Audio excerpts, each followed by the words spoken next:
I don't know how many of you remember the movie The Little Shop of Horrors, but this is the plant of the Little Shop of Horrors. But instead of devouring the people in the shop, what it's doing is overgrowing and smothering virtually all of the bottom-dwelling life of the entire northwestern Mediterranean Sea.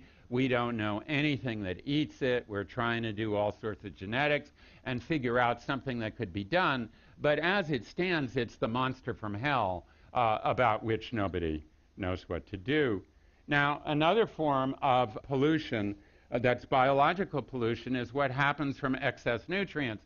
The Green Revolution, all this artificial nitrogen fertilizer, we use too much of it. It's subsidized. What's one of the reasons we use too much of it? It runs down the rivers, and it feeds the plankton, the little microscopic plant cells in the coastal water. But since we ate all the oysters and we ate all the fish that would eat the plankton, there's nothing to eat the plankton, and there's more and more of it, so it dies of old age, which is unheard of for plankton, and when it dies, it falls to the bottom, and then bacteria, it rots, which means that bacteria break it down, and in the process, they use up all the oxygen, and in using up all the oxygen, they make the environment utterly lethal for anything that can't swim away. And so what we end up with is a microbial zoo dominated by bacteria and jellyfish, as you see on the left in front of you. And the only fishery left, and it is a commercial fishery, is the jellyfish fishery you see on the right, where they used to be prawns. Even in Newfoundland, where we used to catch cod, we now have a jellyfish fishery. And another version of this sort of thing is what is often called red tides or toxic blooms. That picture on the left is just staggering to me. I've talked about it a million times, but it's unbelievable. In the upper right of that picture on the left is almost the Mississippi Delta, and the lower left of that picture is the Texas-Mexico border. You're looking at the entire northwestern Gulf of Mexico. You're looking at one toxic dinoflagellate bloom that can kill fish, made by that beautiful little creature on the lower right. And in the upper right, you see this black sort of cloud moving ashore. That's the same species. And as it comes ashore and the wind blows and little droplets of the water get into the air, the emergency rooms of all the hospitals fill up with people with acute respiratory distress. And that's retirement homes on the west coast of Florida. A friend of mine and I did this thing in Hollywood we called Hollywood Ocean Night, and I was trying to figure out how to explain to actors what's going on. And I said, so imagine you're in a movie called Escape from Malibu, because all the beautiful people have moved to North Dakota where it's clean and safe, and the only people who are left there are the people who can't afford to move away from the coast, because the coast, instead of being paradise, is harmful to your health.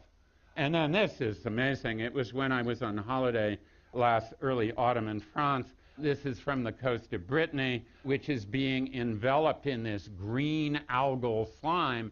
The reason that it attracted so much attention, besides the fact that it's disgusting, is that seabirds flying over it are asphyxiated by the smell and die, and a farmer died of it. And you can imagine the scandal that happened. And so there's this war between the farmers and the fishermen about it all, and the net result is that the beaches of Brittany have to be bulldozed of this stuff on a regular basis. And then, of course, there's climate change, and we all know about climate change, and I guess the iconic figure of it is the melting of the ice in the Arctic Sea.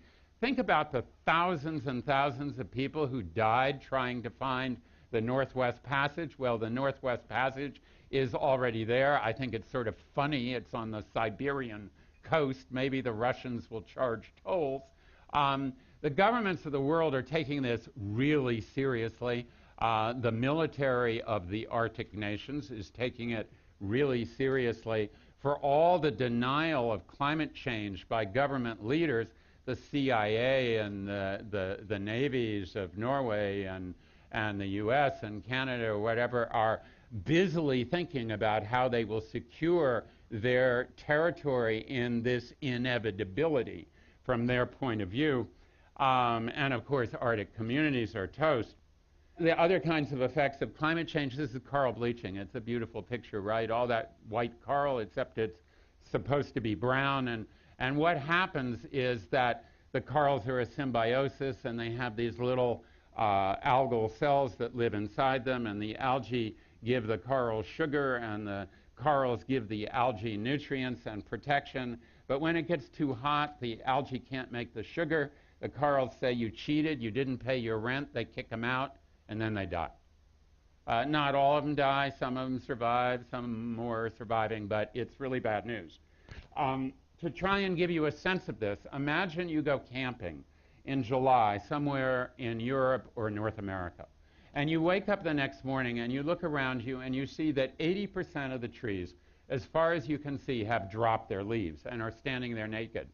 And you come home and you discover that 80% of all the trees in North America and in Europe have dropped their leaves. And then you read in the paper a few weeks later, oh, by the way, a quarter of those died. Well, that's what happened in the Indian Ocean during the 1998 El Nino, an area vastly greater than the size of North America and Europe, when 80% of all the corals bleached and a quarter of them died. And then the really scary thing about all of this, the overfishing, the pollution, and the climate change, is that each thing doesn't happen in a vacuum. But there are these, what we call positive feedbacks, the synergies among them that make the whole vastly greater than the sum of the parts. And the great scientific challenge for people like me in thinking about all this is, do we know how to put Humpty Dumpty back together again? I mean, because at this point, we can protect it, but what does that mean? We really don't know. So what are the oceans going to be like in 20 or 50 years? Well, there won't be any fish except for minnows, and the water will be pretty dirty and all those kinds of things, and full of mercury, and et cetera, et cetera. And dead zones will get bigger and bigger, and they'll start to merge, and we can imagine something like the dead zonification of the global coastal ocean. Then you sure won't want to eat fish that were raised in it, because it would be a kind of gastronomic Russian roulette. Sometimes you have a toxic bloom, sometimes you don't. That doesn't sell. The really scary things, though, are the physical, chemical, oceanographic things that are happening. As the surface of the ocean gets warmer, the water is lighter when it's warmer, it becomes harder and harder to turn the ocean over. We say it becomes more strongly stratified. The consequence of that is that all those nutrients that fuel the great anchoveta fisheries, the sardines of California or in Peru or whatever, those slow down and those fisheries collapse. And at the same time, water from the surface, which is rich in oxygen, doesn't make it down, and the ocean turns into a desert. So the question is, how are we all going to respond to this? And we can do all sorts of things to fix it. But in the final analysis, the really thing we really need to fix is ourselves. It's not about the fish. It's not about the pollution. It's not about the climate change. It's about us and our greed and our need for growth and our inability to imagine a world which is different from the selfish world we live in today. So the question is, will we respond to this or not? I would say that the future of life and the dignity of human beings depends on our doing that. Thank you.